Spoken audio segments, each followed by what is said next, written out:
ஆஃபருங்களை பண்டிகை காலங்களில் வாரி வழங்குறாங்க. இப்போ நீங்கள் வாங்கணும்னு நினச்சிங்களா, ஆன்லைனில் வாங்கல கடையில் வாங்குங்களா? கடையில் என்ன காரணம்? கடையில் வாங்குறதுனால ஆன்லைனில் வாங்குறதால கடையில் இது வியாபாரம் பாதிக்குது சார். அது முக்கிய காரணம் ஃபஸ்ட்டு. அதனால கடையில் வாங்குறது பெஸ்ட்டு. எல்லா மக்களுக்கும் அதை நம்ம சொல்லிக்கிற விரும்புகிறோம் சார். கடையில் வாங்குறது கொஞ்சம் நல்லா இருக்கும். நம்ம பார்த்து எடுத்துட்டோம்னா நம்ம கூட கடையில் திருப்பி ரிட்டர்ன் பண்ணிக்கலாம். ஜிஎஸ்டி வரியை குறைச்சிருக்காங்க. முதல்ல நீங்கள் என்ன வாங்குறது பிளான் பண்ணிருக்கீங்க?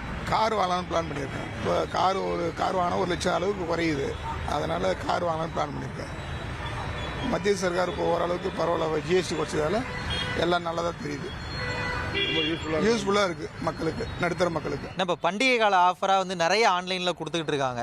இப்போ நீங்கள் வாங்கணும், ஏதாவது பொருள் வாங்கணும்னு நினைக்கிறீங்க அப்படின்னா ஆன்லைனில் வாங்குறதுக்கு முற்படுவீங்களா இல்லை கடையில் போய் வாங்க முற்படுவீங்களா? கடையில் தான் வாங்க முற்படுவோம்.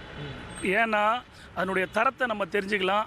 ப்ளஸ் பார்த்திங்கன்னா எவ்வளோ மற்ற இது விலைக்கும் இதுக்கும் என்ன வித்தியாசம், பொருள் எப்படி இதுன்னு பார்த்துக்கலாம். திருப்பி கொடுக்கணும் எதுனா ஆஃபர் பண்ணோம்னா ரொம்ப கஷ்டமாக இருக்கும். இப்போ குறைச்சிருக்காங்க.